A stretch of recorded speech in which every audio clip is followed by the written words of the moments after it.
11वां अध्याय। भगवान का वासुदेव देवकी में आवेश, देवताओं द्वारा उनका स्तवन।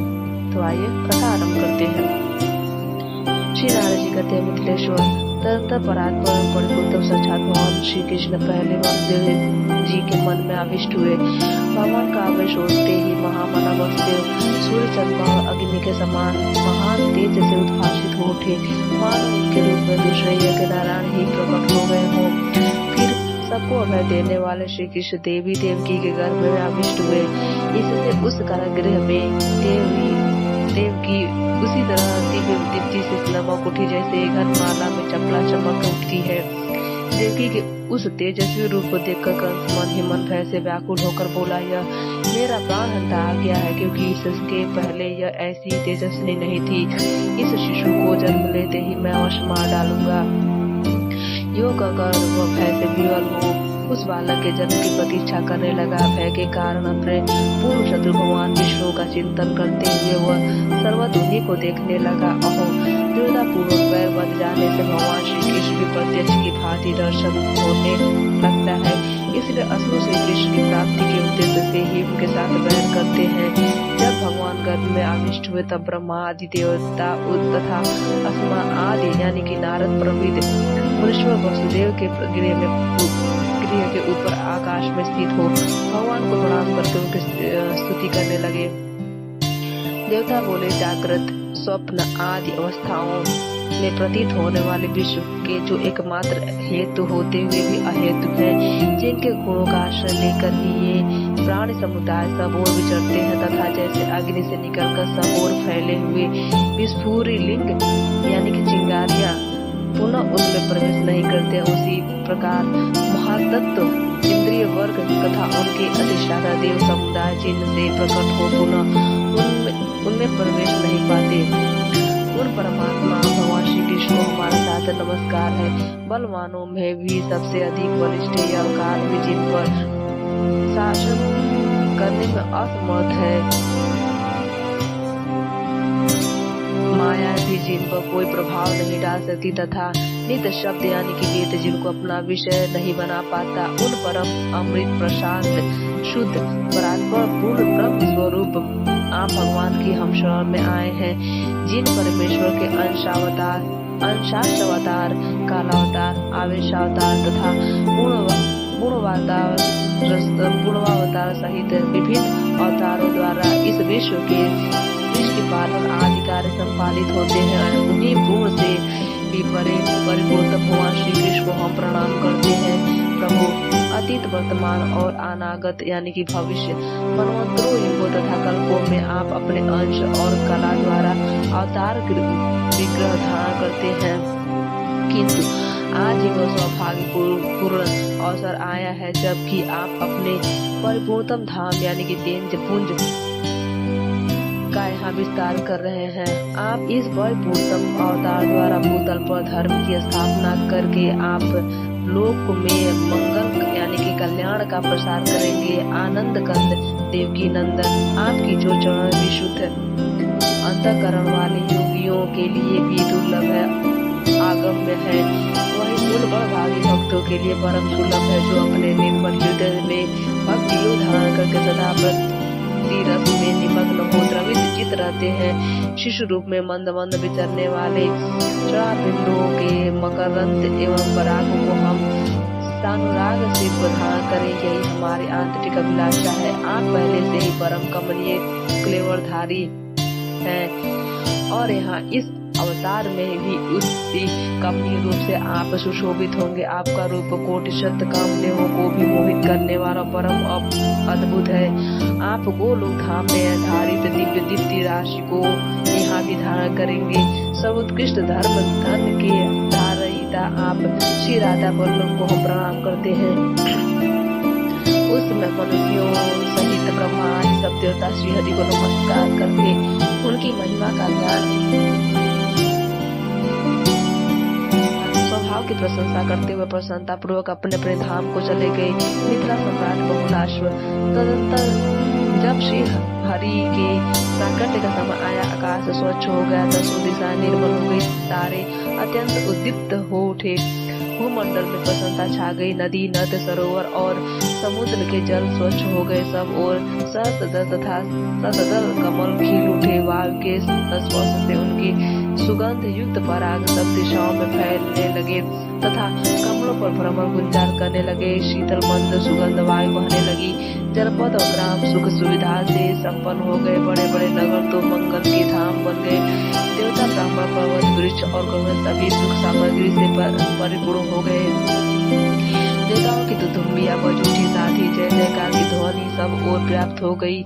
महाराज, जहाँ तहाँ सब जगह सबका परम मंगल हो गया। गायन कला में निपुण विद्याधर गंधर्व सिद्ध किन्नर तथा चारण गीत गाने लगे। देवता लोग स्रोत पढ़कर उन परम पुरुष का स्तवन करने लगे। देवलोक में गंधर्व तथा विद्याधरियां आनंद मग्न होकर नाचने लगी। मुख्य मुख देवता पारिजात, मंदार तथा मालती के मनोरम फूल बरसाने लगे और मेघ गर्जना करते हुए जल की वृष्टि करने लगे।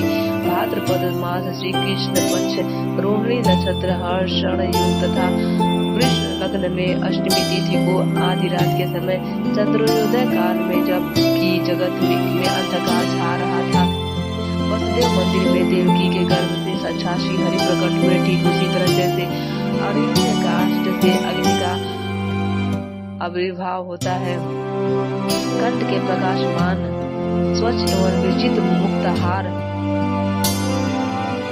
शोभा प्रभाव सम्मानित सुंदर कौस्तुभ मणि तथा रत्नों की माला चरणों में नूपुर तथा बाहों में बाजूबंद धारण किए भगवान मंडलाकार प्रभा पुंज से उद्भासित हो रहे थे। मस्तक पकीट तथा कानों में कुंडल युगल बाल रवि के सदृश उद्दीप्त हो रहे थे।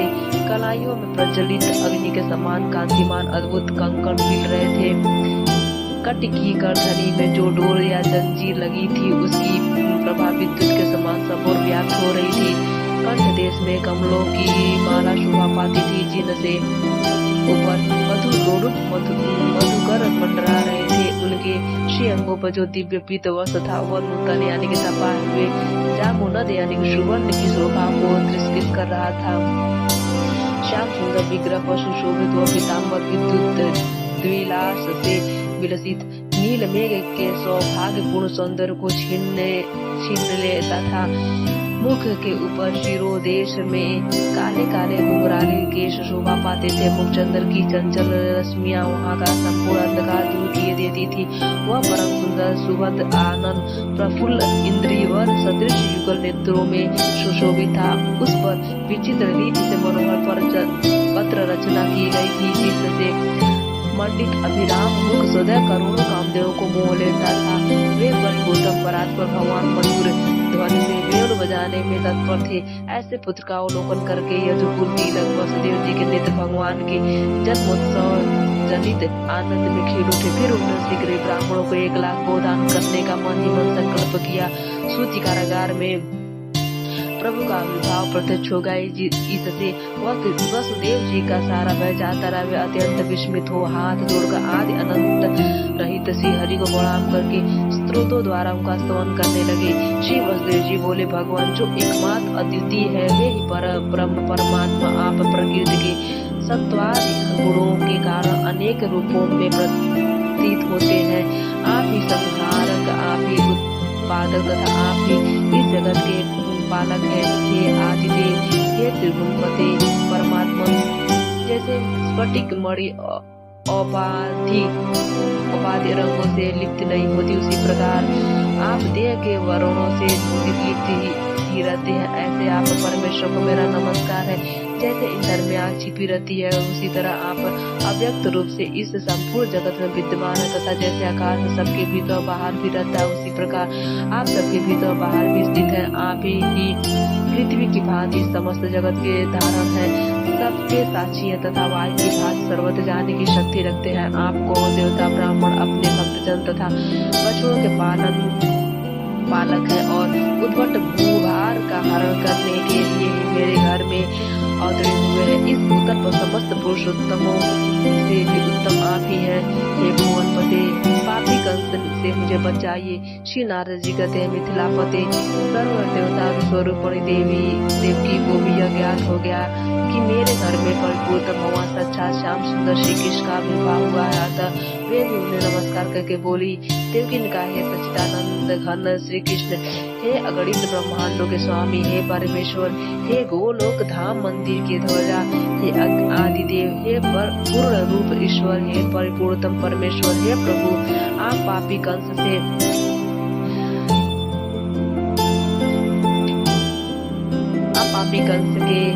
भय से मेरी रक्षा कीजिए। श्री नारद जी कहते, राजन पिता माता की ओर से किया गया वह सब सुनकर पाप नाश साक्षात परिपूर्ण भगवान श्री कृष्ण मंद मुस्कुराते हुए देवकी तथा वसुदेव जी से बोले।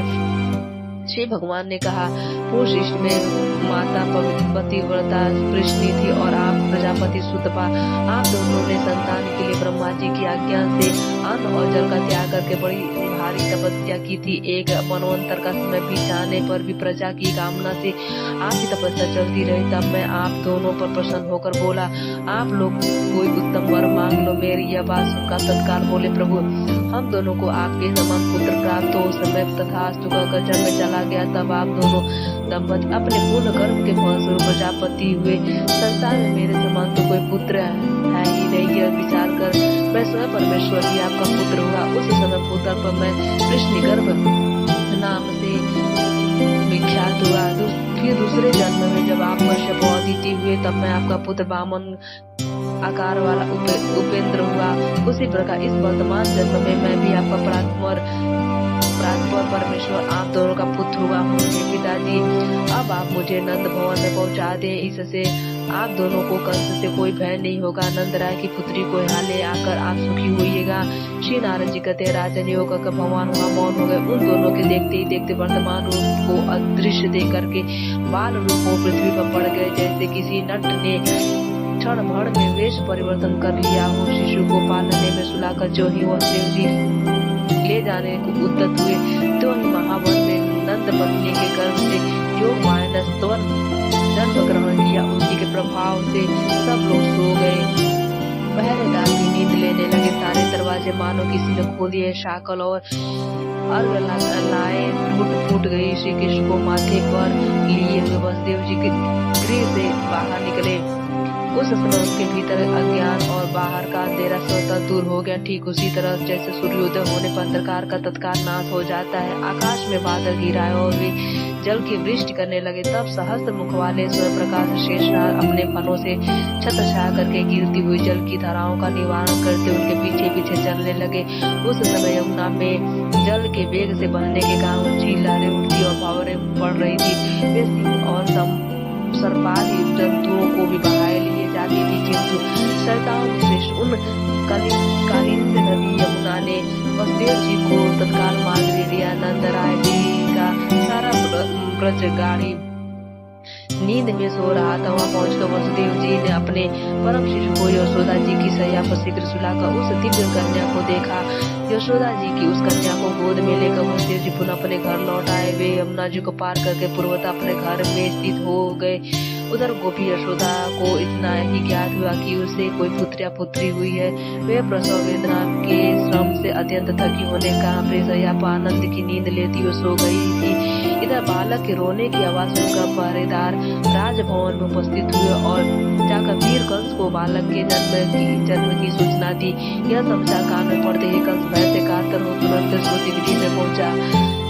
उस समय सती साध्वी बहन देवकी दीन की तरह रोती हुई भाई से बोली। देवकी ने कहा, भैया आप दीन दुखियों के प्रति स्नेह और दया करने वाले, मैं आपकी बहन हूँ, तथापि कारागार में डाल दी गई हूँ। मेरे सभी पुत्र मार डाले गए हैं। मैं वह अभागिनी माँ हूँ जिसके बेटों का वध कर दिया गया। एकमात्र बेटी बची हुई है। मुझे भीख में दे दीजिए। स्त्री है, इसका वध करना आप जैसे वीर की योग्य नहीं। कल्याणकारी भाई, इस कल्याणी कन्या को तो मेरी गोद में दे ही दीजिए, यही आपकी योग्य कार्य होगा। श्री नारद जी कहते, राजन देवकी के मुंह पर अश्रु की धारा बह रही थी। उसके मोह के कारण बेटी को आंचल में छिपाकर वह बहुत विनती की। वह बहुत रोई गिड़गिड़ाई, तो भी उस दुष्ट ने बहन को डांट फटका कर उसकी गोद से वह कन्या कन्या छीन ली। वह कुल का कलंक एक महानीच था। सदा कुसंग में रहने के कारण उसका जीवन पापमय हो गया था। उस दुरात्मन ने अपने बहन की बच्ची के दोनों पैर पकड़कर उसे सीना पर दे मारा। वह कन्या साक्षात योग माया का अवतार देवी अनंता थी। कंस के हाथ से छूटते ही वह उछलकर आकाश में चली गई। सहस्त्र अश्वों के से जूते हुए दिव्य पत्र पर रथ पर जा बैठी। वहाँ जब डुलाए जा रहे थे, उस शुभ्र रथ पर बैठकर वह दिव्य रूप धारण किए दृष्टिगोचर हुए। उसके 8 भुजाएं थी और सब में आयुध शोभा पा रहे थे। वह महादेवी अपने पार्षदों से परिसेवित थी। उसका तेज 100 सूर्यों के समान दिखाई देता था। उसने मेघ गर्जन तुल्य गंभीर वाणी में कहा, श्री योग माया बोली, कंस तुझे मारने वाले परिबुद्ध भगवान साक्षात भगवान श्री कृष्ण तो कहीं और जन्म अवतीर्ण हो गए हैं, कहीं और जगह अवतीर्ण हो गए। इस दीन देवकी को तू व्यर्थी दुख दे रहा है। श्री नारद जी कहते हैं, राजन उससे योग का भगवती योग माया बिंद पर्वत चली गई। वहाँ वे अनेक नामों से प्रसिद्ध हुई। योग माया की उत्तम बात सुनकर कंस को बड़ा आश्चर्य हुआ। उसने देवकी और वसुदेव को तत्काल बंधन मुक्त कर दिया। कंस ने कहा, बहनों और बहनों, वसुदेव जी, मैं पापात्मा हूँ, मेरे कर्म पापमय है। मैं इस यदुवंश में महानीच और दुष्ट हूँ। मैं ही इस भूतल पर आप दोनों के पुत्रों का हत्यारा हूँ। आप दोनों मेरे द्वारा दिए गए इस अपराध को क्षमा कर दे। मेरी बात सुने, मैं समझता